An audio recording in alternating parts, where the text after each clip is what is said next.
Hi, welcome to Roy's Book Reviews.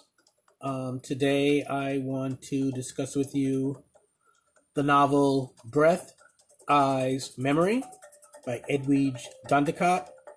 She is a Haitian American author of much renown and talent. This is the first of her novels that I read. It will not be the last. So I'm going to turn down this music I'm playing here, which is Big Cat by Afro Celt Sound System. I'm a big fan of that band. If you haven't listened to them, I suggest checking them out. And if you have not read anything by Edwidge Danticat, I suggest trying it out. And you might want to start off with Breath, Eyes, Memory. Which is an easy on the reading eyes tale about mothers and daughters and the heartache they can bring to one another. The setting is divided between Haiti and America, as well as between childhood and adulthood for the main character, Sophie. Breath Eyes Memory starts off in Haiti, where Sophie is being raised by her aunt because she was left behind there, while her mother tries to make a new life for herself in New York City. As a child, I happened to have been left with my mother's parents in Anegada, which is in the British Virgin Islands, while my parents got settled in New York City, in the Bronx. It was for a considerably shorter amount of time than Sophie was left in Haiti. As a result of extended time in this arrangement, Sophie comes to see her aunt as a primary maternal figure in her life, while her mother is barely remembered as a vital presence, a little more than a shadow. Her mother does stay in touch with family members in Haiti. She regularly sends cassette tapes with her recorded thoughts.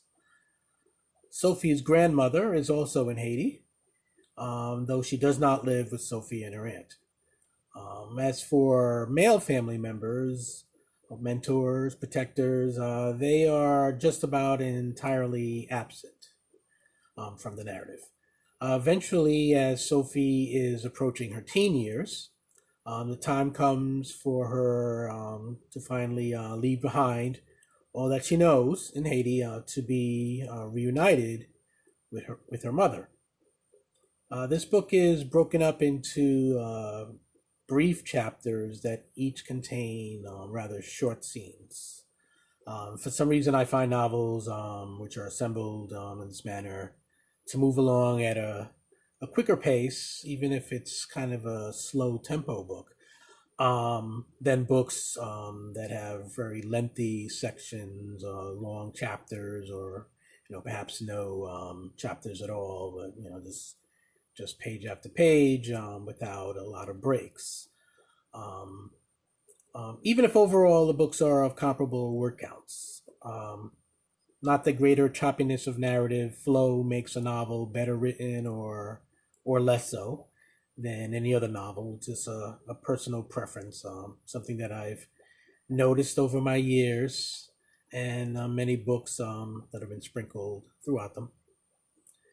Anyway, back to the novel.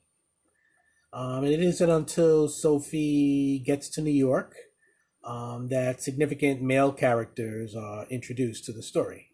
One of them is her mother's boyfriend, and the other is a musician who lives next door when he isn't on the road with his band. He's much closer in age to Sophie's mother than to Sophie, but this does not prevent feelings of attraction and romantic attachment from growing in Sophie's heart. Her mother's disapproval of their relationship is not something that dissuades her. Though her disapproval is not so much of Sophie being with Joseph in particular, as it is staunch refusal to allow anyone coming along to ruin her daughter's purity. Um, Virginity is a sacred thing in the lives of the women of Haiti, even after coming to the New World in New York. Um, and it definitely drives a wedge between Sophie and her mother when Joseph enters the picture, and the mother is worried that her daughter's virginity will not be around much longer. It creates a distance between them that perhaps not physically, but emotionally places them farther apart than when Sophie was in Haiti while her mother was in New York. I will keep this review spoiler free and not go into greater detail about the plot and the burdens carried around by Sophie and her mother. The pages of Breath Eye's memory are dominated by women, by mothers and daughters, but the society they live in, especially when in their homeland of Haiti, is patriarchal. Ironically, this results in cruelty imposed by grown women upon girls in their care to ensure that the latter remain worthy for male suitors. Unlike her mother and her aunt and her grandmother, Sophie falls in love and chooses to marry and to start a family with someone who seems to be a good man. And perhaps the trajectory of her life will take on a different course than that of the women who came before her, who split duties between being responsible for her upbringing. Since Sophie is willing not only to give married life a shot, but also to attend therapy sessions so that her husband's patient wait for greater intimacy with her need not be indefinite, there does seem to be hope.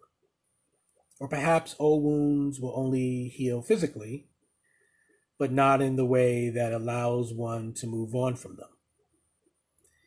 It isn't a tortured memory if you live with it and struggle to cope with the aftermath on a continuous daily basis. It's your life.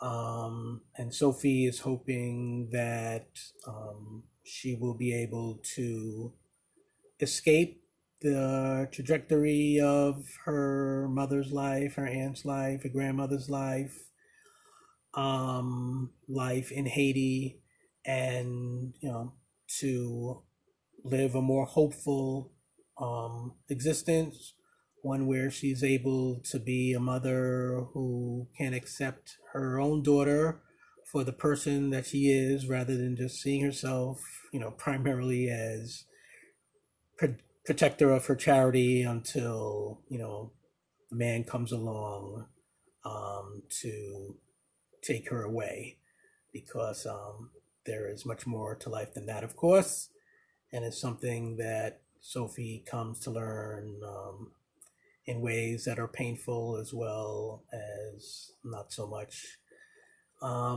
That's about all I have to say about this beautifully written story that I think you should give a shot. I believe you will be as moved by it as I was. And that concludes everything I have to say about Breath Eye's Memory by Edwidge Danticat. Until the next time, this is Roy signing out here at Roy's Book Reviews, wishing you happy reading. Let me go back to this music before I hit the stop button.